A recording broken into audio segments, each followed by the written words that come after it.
Ce qui nous intéresse aujourd'hui, c'est la mise en œuvre de l'usage de la notation et de la graphie dans cette opération d'enseignement sur toute la chaîne, c'est-à-dire à partir de l'institutionnalisation jusqu'à l'élaboration des outils didactiques. Pourquoi la graphie?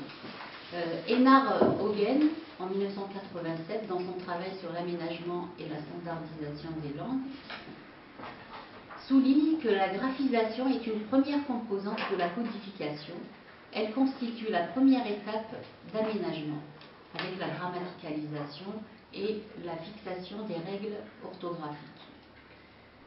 Nous nous interrogeons sur les choix institutionnels, les actions de mise en œuvre à travers des organismes mis en place pour ce faire, des acteurs, ainsi que des supports élaborés à des fins didactiques. Les outils didactiques traduisent à leur tour l'état d'avancement de la réflexion sur la codification, sur l'aménagement. Et la façon avec laquelle sont élaborés ces documents est révélatrice du positionnement institutionnel, mais aussi des acteurs qui participent à cette élaboration.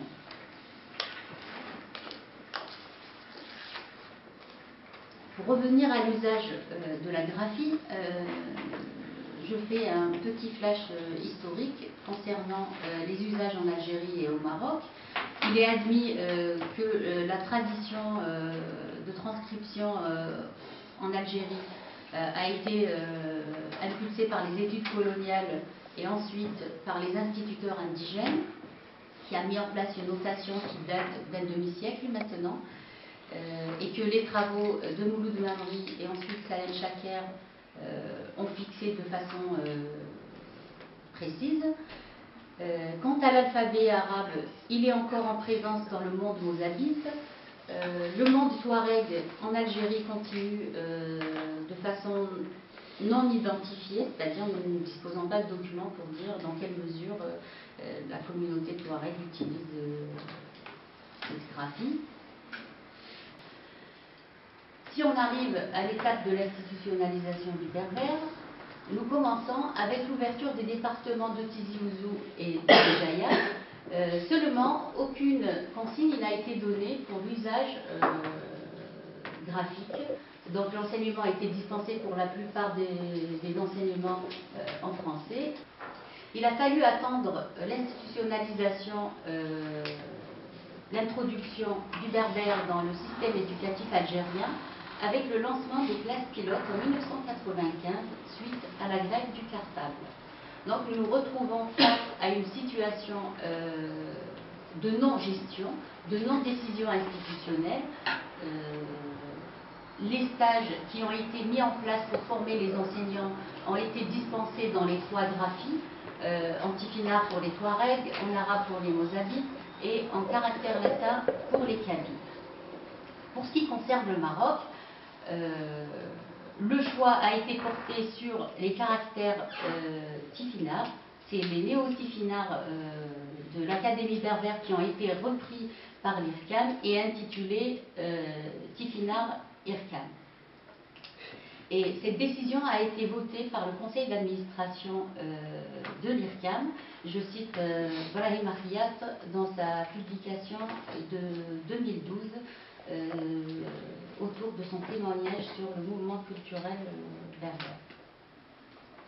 Donc le cadre de mise en œuvre de l'institutionnalisation et de la codification de la graphie en Algérie se situe avec le lancement des classes pilotes, mais il a fallu attendre 2003 avec les réformes de l'enseignement pour voir apparaître des manuels scolaires en bigraphie.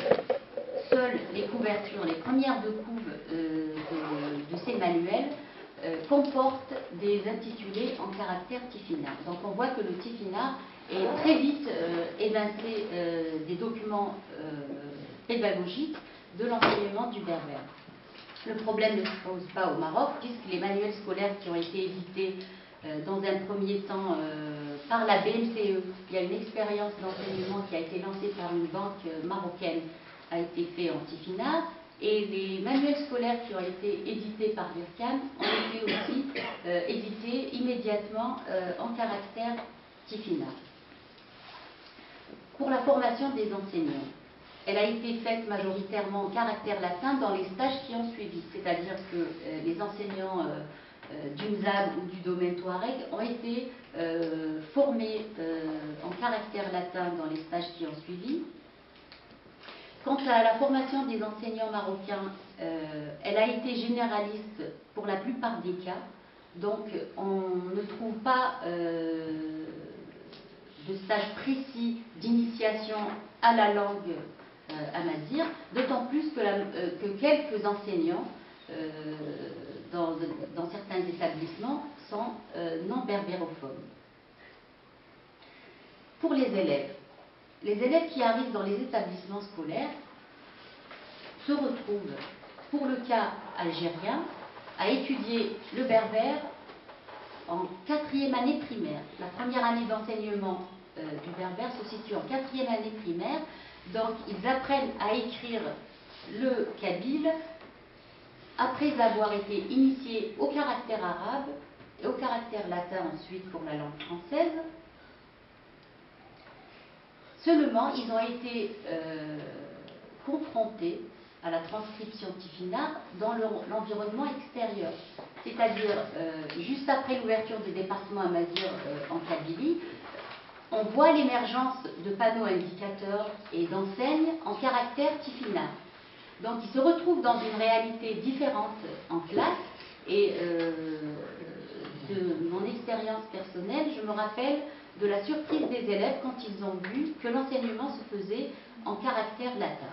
Seulement, l'adaptation a été rapide puisque l'environnement extérieur, encore une fois, oriente les élèves vers d'autres sources documentaires qui sont publiées en caractère latin, c'est-à-dire les publications littéraires.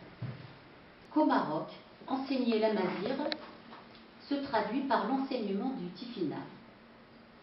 En effet, les enseignants arabophones se retrouvent dans l'obligation de faire dessiner les caractères Tifinagh à leurs élèves. Je ne généralise pas, mais les cas sont très très nombreux, puisque dans les régions berbérophones, les enseignants ne sont pas forcément d'origine berbérophone, puisqu'ils viennent d'autres régions. Ce sont des instituteurs d'écoles primaires, et le berbère n'est pas une matière comme en Algérie.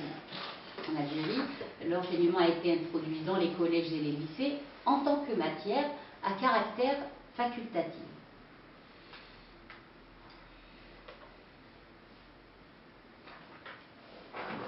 Donc, nous constatons qu'en matière de graphie pour les manuels algériens, nous sommes face à des interventions institutionnelles directes et les modalités d'élaboration de ces manuels sont impulsées par le bas, c'est-à-dire le GSD, qui est un groupe d'enseignants chargé de l'élaboration des manuels scolaires, fait lui-même le travail d'aménagement.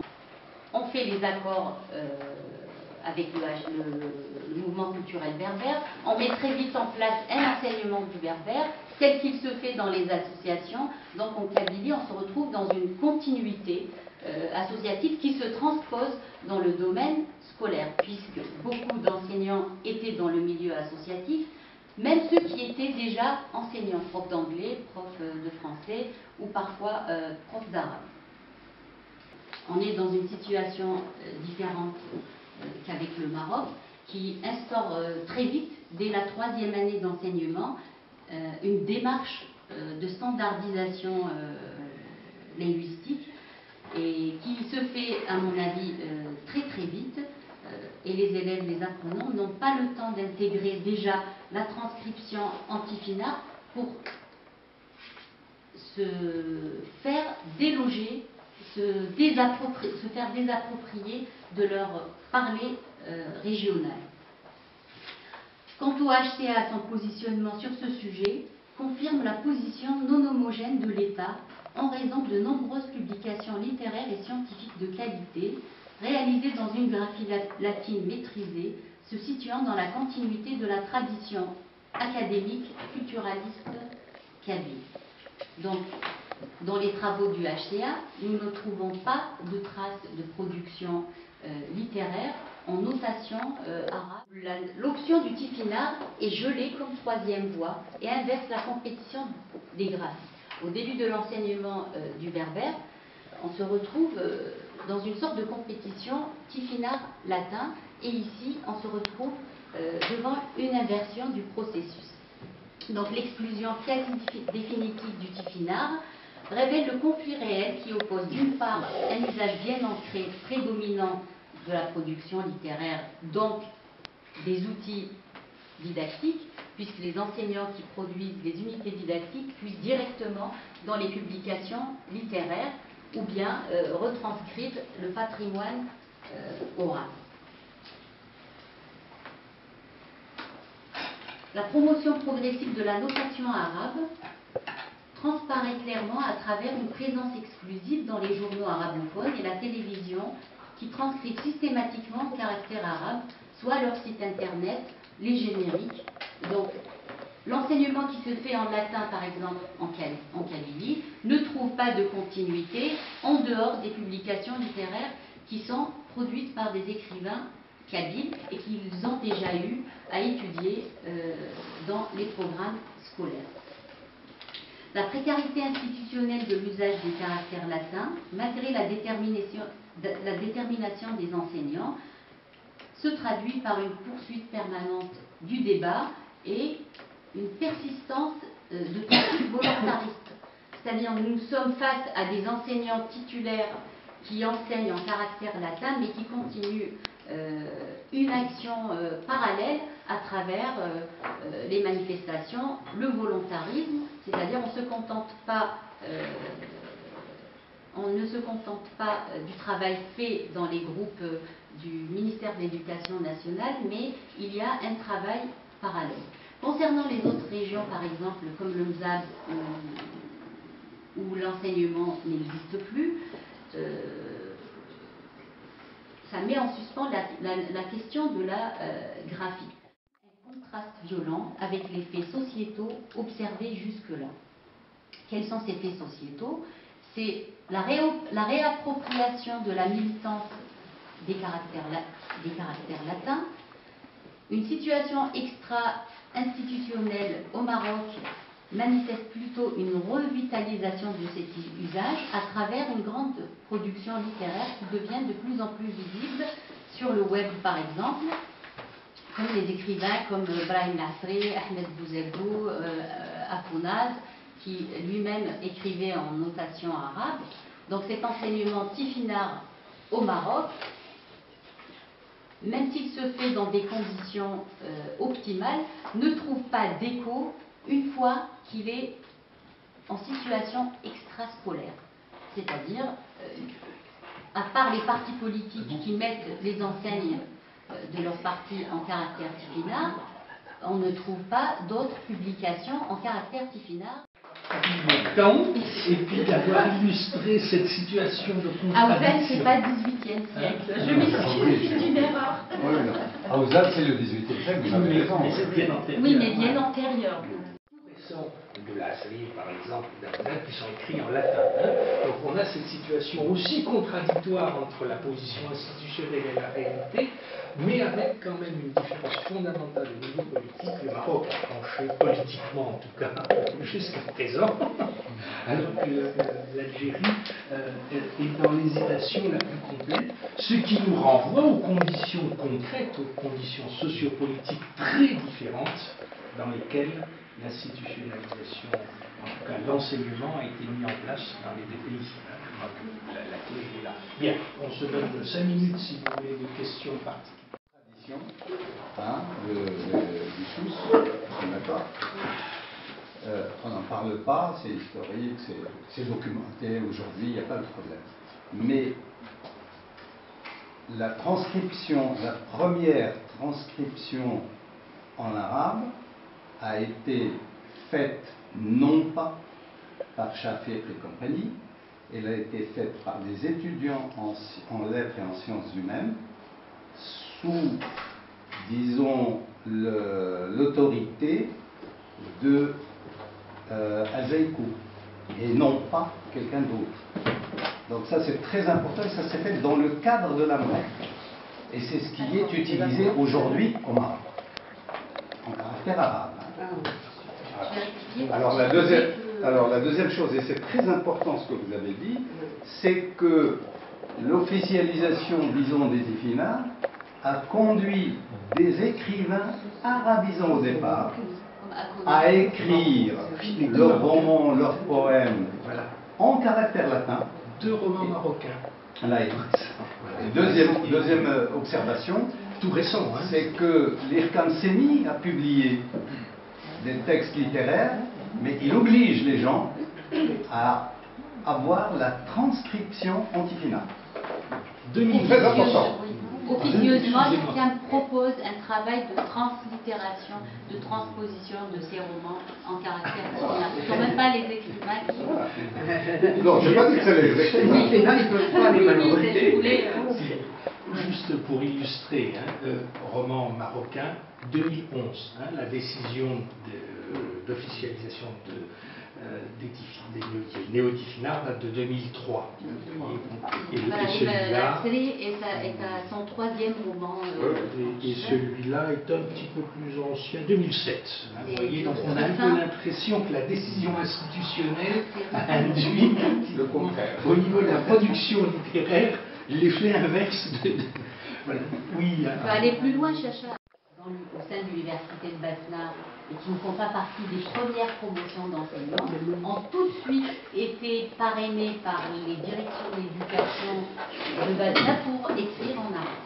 En tout cas, c'est quelque chose. Il y a un seul enseignant qui écrit en caractère latin, avec qui je suis en contact. C'est le seul enseignant qui enseigne en caractère latin. Et il fait partie de la première promotion d'enseignants. En tout cas, c'est à suivre, c'est une affaire à suivre. D'autres questions sur cette... Oui, alors, c'est justement une précision par rapport à ce qu'a dit Sarah et ce qu'a dit Abdallah. Donc j'ai trouvé intéressant que tu disais en Algérie que l'utilisation des caractères arabes, si j'ai bien compris, c'était dans la presse surtout, enfin dans une certaine presse officielle. Et donc je voulais savoir, Abdallah, par exemple, au Maroc, justement, est-ce que tu as une presse qui utilise les caractères arabes pour la Nazir? Ou est-ce que tu as des sites web un peu militants? Les sites web, oui. Ouais. La presse écrite, etc. Non. Il y en avait. Mais ça a disparu. D'ailleurs, toute la presse en berbère, à part un qui est resté, ça a disparu. C'est insignifiant. La presse a disparu, d'accord. Donc maintenant, c'est relayé par les blogs et les sites web. Absolument. Et là, qu'est-ce qu'on observe un petit peu comme tendance? Il y a toutes les transcriptions. Tu as les tifinards, l'arabe et le latin. D'accord. Les trois.